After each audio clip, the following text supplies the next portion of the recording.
Welcome back to another episode of Candid Cardboard, a series where we get candid with the cardboard. Board game cardboard, that is.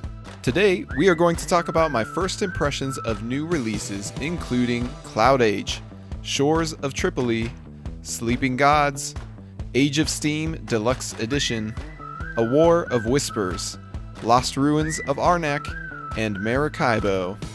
And watch out, this latest batch of first impressions might give you a bit of whiplash. My name is Nick Murray, and this is the Bitewing Games Podcast.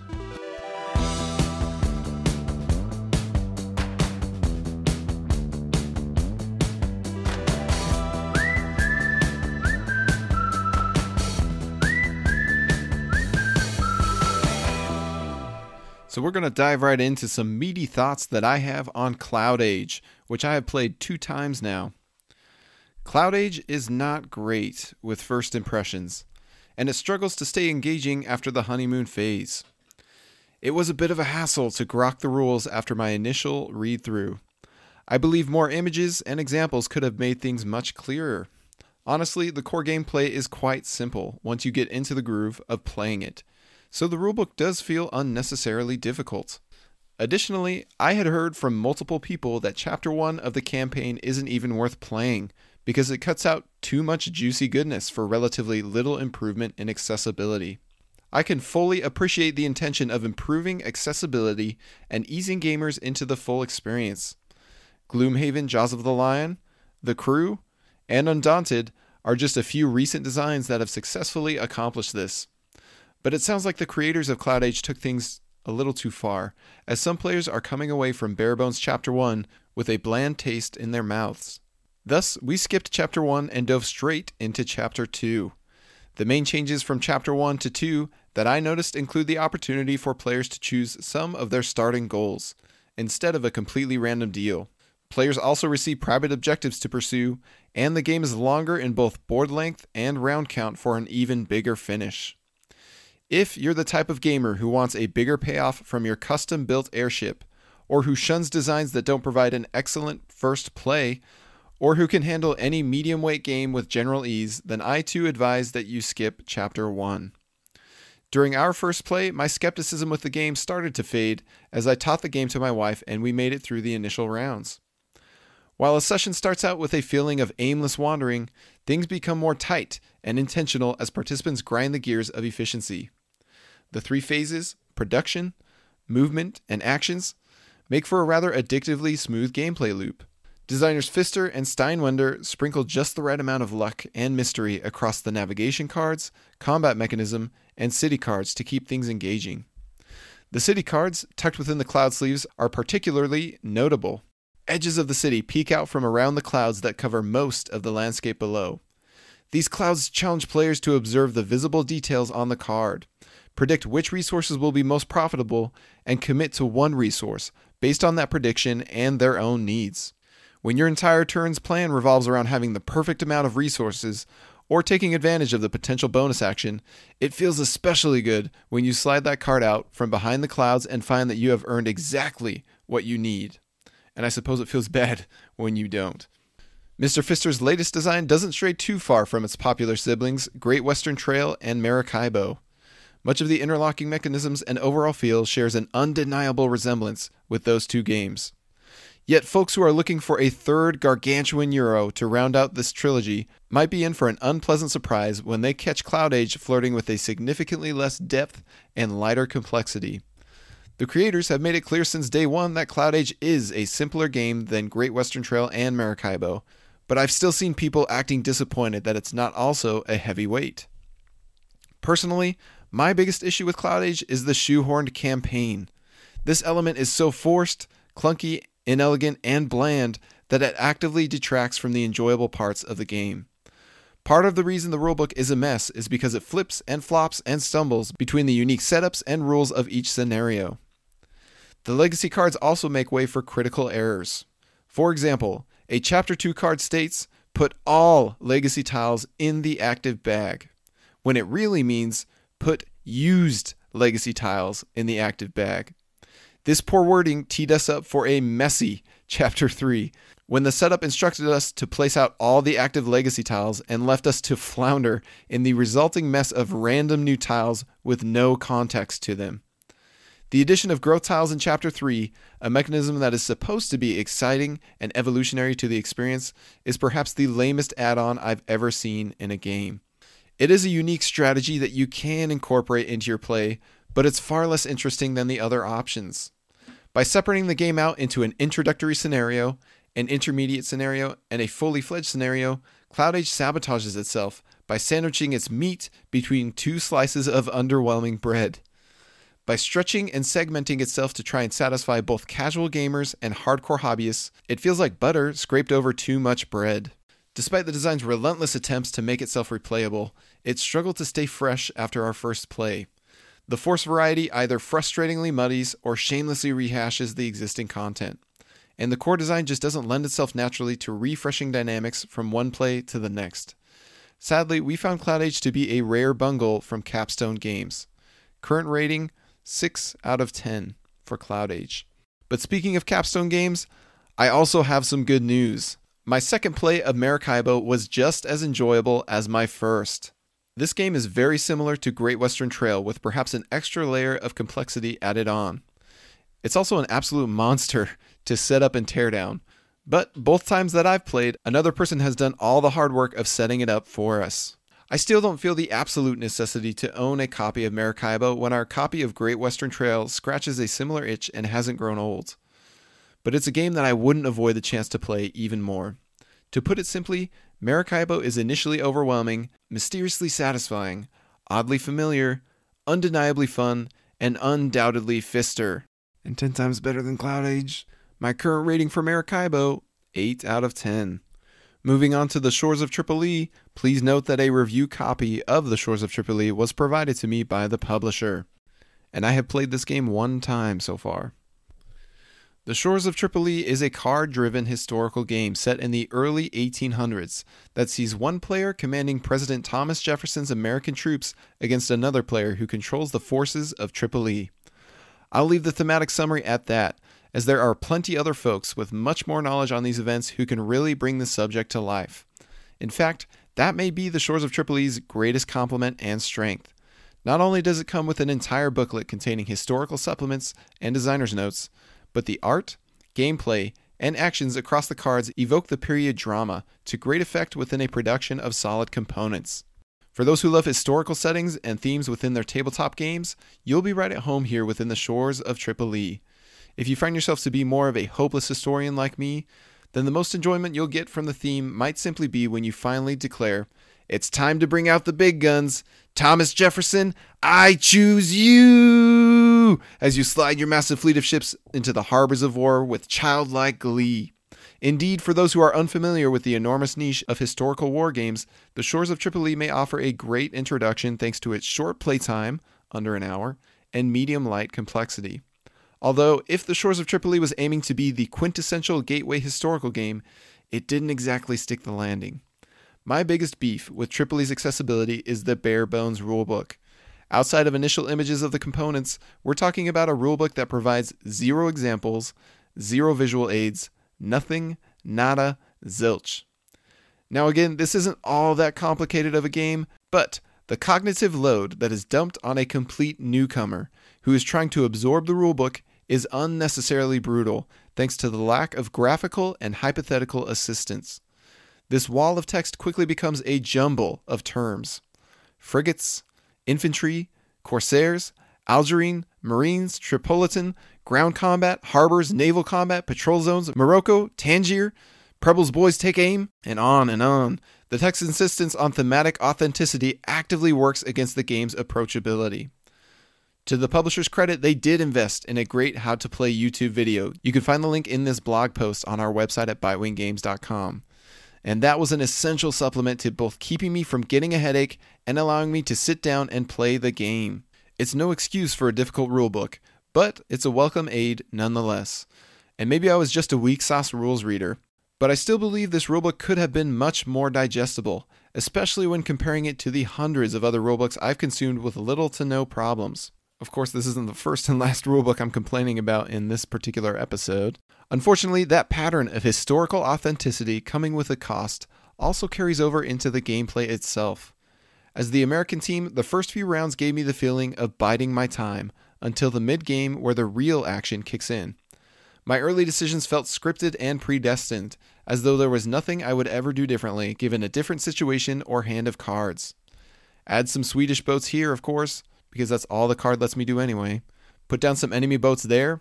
It's basically my only target at the moment. Pull a couple more ships from the supply, undo my enemy's event card, and save the rest of these event cards for when they are actually useful and or usable. When the action finally picks up, it all boils down to each player grabbing a fistful of dice, sending them cascading across the table, and hoping a few sixes show up, because otherwise there ain't nothing happening at all. Pack up and go home, your turn is over. Essentially, if you're the American player, you're trying to keep a few areas clear of the enemy for when you can finally force a treaty that requires certain areas to be uncluttered. Or you can opt for the go for broke option of blasting Tripoli's home base to smithereens near the end of the game. Meanwhile, the Tripolitan player finds themselves laboring to build up defenses while sending out pirates on raids in hopes of either crippling the Americans or pirating enough gold to earn their way to victory. It's the more straightforward faction of the two options where less experienced gamers will feel more comfortable. If I understand correctly, the Shores of Tripoli takes inspiration from classic historical war games such as Twilight Struggle. But, to be frank, I know almost nothing about Twilight Struggle except that it is a big, sprawling, meaty two-player game that has thus far sounded too exhausting for me to dive into. I'm much more familiar with a compact, streamlined version of its style in the excellent 2019 release, Watergate. And sure enough, while playing the Shores of Tripoli, I found some parallel mechanisms between these two similar weight designs. Both games have a tug-of-war-like vibe, where the progress of one comes at the detriment of the other. Both are two-player games with asymmetric decks and objectives. Both see players using their cards in multiple possible ways, and both require powerful cards to be completely removed from your deck when used for their feature ability. Yet this similarity is also where Shores of Tripoli suffers within my collection, as both games scratch a similar itch. Yet if the Shores of Tripoli is a wooden back scratcher from the dollar store, then Watergate is Zeus's personal Olympian masseuse. A card in Tripoli can be discarded to take a generic action, or it can often be trashed to take a powerful action, but the loss of a trashed card to use its one-time benefit never mattered to me. I was going to use it eventually, so why not now? Meanwhile, cards in Watergate have very specific generic actions, whose value match that of their powerful action. Meaning that I can either keep milking an amazing card for its amazing generic action, or I can take the plunge and lose it forever for a quick shot of tactical adrenaline, all the while hoping that I don't regret giving up the card so soon. This is just the tip of the iceberg of reasons why I would never choose to play the Shores of Tripoli over Watergate. Watergate has always played out in uniquely dynamic ways, while Tripoli feels more on the rails and scripted. Watergate grows in tension and suspense as both players inch toward victory, while Tripoli meanders around during the first half before ending in a quick flashbang of lucky dice rolls in the second half. Watergate provides players with aids and helpful reminders that make it easy to revisit even months after the previous play, while Tripoli begs players to remember all of the many exceptions and differences without even the slightest helpful hint from any of the components. Sadly, I find no compelling reason to get Tripoli to the table again. I'm sure that historically savvy players will find much to appreciate within the thematic richness of the Shores of Tripoli. As for myself, I'm content to leave it in the past. Current rating for the Shores of Tripoli, 5 out of 10. Next, let's talk about Age of Steam Deluxe Edition, which I now have 3 plays of. Age of Steam is a tight, tense, and thrilling strategy design. The training wheels are off and the sleeves are rolled up in this cutthroat game. To start off, I was pleasantly surprised to find the rules and complexity were more accessible than expected, yet the skill ceiling seems incredibly high. The round phases are clearly laid out across the display boards, thus each round flows smoothly across issuing shares, bidding for player order, selecting actions, building track, moving goods, collecting income, paying expenses, adjusting income, growing goods, and advancing the round marker. The amount of freedom that Age of Steam offers is deliciously liberating. One can choose to take loads of shares and rake in tons of immediate money to benefit them in the turn order bidding and building costs. But they'll be paying for it dearly when expenses come around for the rest of the game. Turn order bidding cannot be ignored, as player order can mean the difference between gaining the bonus action, building track on the spaces, or moving specific goods that are essential to your strategy, and easily stolen away by other opponents if you don't claim them first. Budgeting your finances and the costs associated with your plans is vital as well, as excess money is strategically wasteful while not having enough money is brutally punishing. If you enjoy a good splatter game or a game like Brass Birmingham, then this should be on your radar. Just watch out for costly mistakes and hope that you or your game teacher can help navigate newcomers away from crushing punishments long enough for them to get hooked.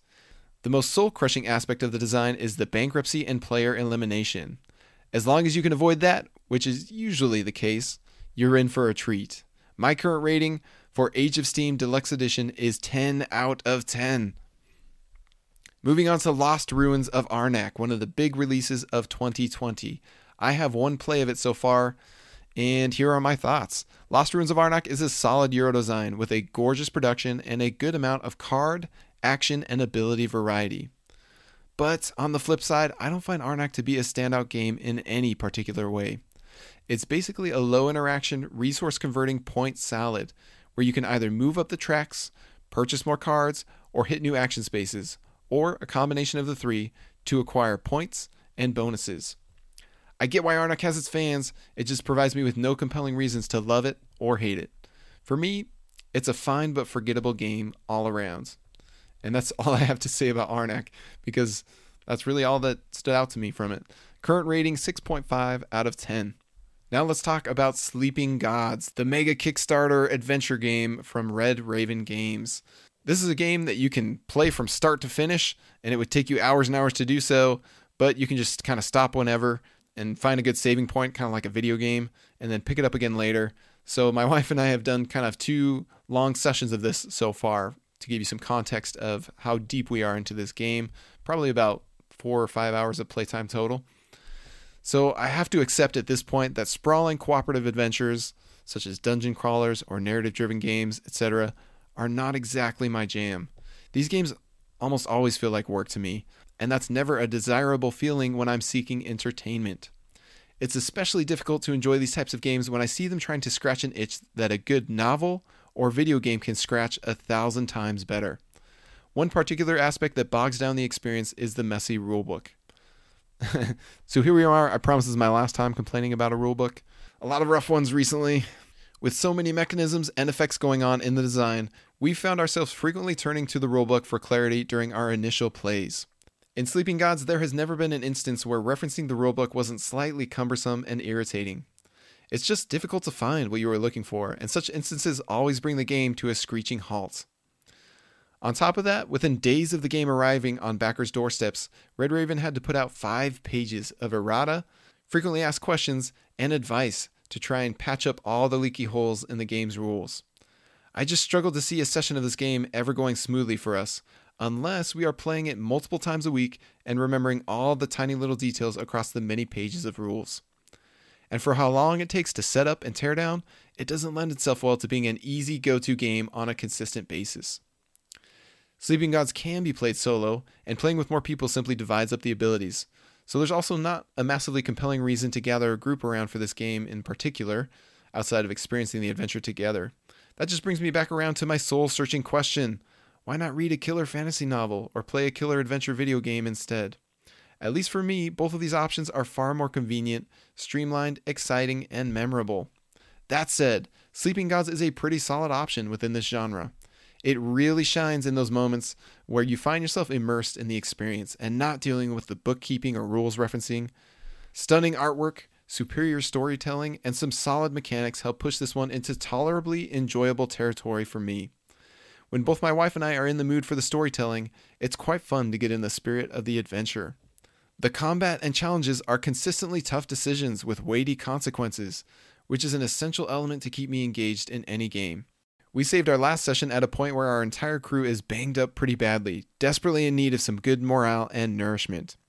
I can't promise we'll survive or even finish this adventure, But we haven't given up yet, and that's certainly worth something for a demanding game outside of my wheelhouse. Current rating for Sleeping Gods, 6 out of 10. We'll finish this off with a War of Whispers, which I have one play of. This circular track worker placement game is all about manipulating the warring empires on the board so that your secret favorites come out on top. My first impressions are that the neat things going on here are mixed with a heaping of flaws. But as always, my opinion of what appears to be flaws should be taken with a grain of salt, as I've only played a War of Whispers one time. My takeaways: the secret incentives here are fun, but randomizing them allows for an uneven playing field. If the other 2 or 3 players want blue to be crushed, and blue is your highest scoring empire, then you're already starting at a disadvantage.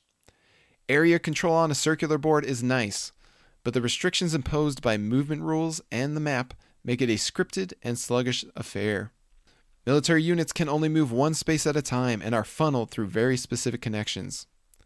The worker placement track is nifty, but jumping between players and actions and decisions is laborious. The worker placement actions all take place in a clockwise order around the board, but the 20 actions jump around between players and force them to make more decisions each time the action arises. It's not quite as smooth and fast-paced as the action resolution phase of other worker placement games such as Kalis or Bus. The cards feel valuable, yet they lack imagination. The obvious optimal use for them seems to be to save them until the game end, and then blast your opponents with the take that abilities. Our final scores were tight, but it felt less like a close race and more like a gentle merry-go-round. Players simply revealed their tokens, tallied their scores, and somebody had 1 more point than second place, and 2 more points than third place, and so on. I would suggest that Dogs of War, Blitzkrieg, and The King's Dilemma explore the same territory of political influence and incentivized tug-of-war in more interesting and less flawed ways. My current rating for A War of Whispers is 6.5 out of 10. And that's going to wrap it up for another session of Candid Cardboard, my first impressions of new releases. Of course, I hope that you've caught on to my personal tastes and preferences, and that the opinions and thoughts that I share with you help you to know whether each game, whether I like it or not, is a good fit for you. Furthermore, if you find yourself sharing similar tastes to me with at least some games and types of games, then I suggest you keep an eye out for our upcoming Kickstarter bundle of 3 20-minute games, 2 of which were designed by Reiner Knizia. And let me just tell you, it is much, much easier to just play an existing, already published Knizia game than it is to publish one yourself. And so the fact that we felt the urgency to publish 2 of his games and one of our own in-house designs together at the same time ought to tell you how passionate we are about these particular designs and what they bring to the industry. Currently, we are aiming to launch this Kickstarter in roughly August or September. But in the meantime, keep an eye out for our regular updates, including concept art, designer diaries, interviews, and more, as we get closer and closer to our launch date. As for the coming weeks of this podcast, brace yourselves, because I am about ready to release my updated top 50 board games of all time. It's gonna be epic, so stick around with us here at Bitewing Games. My name is Nick Murray, and this is the Bitewing Games Podcast.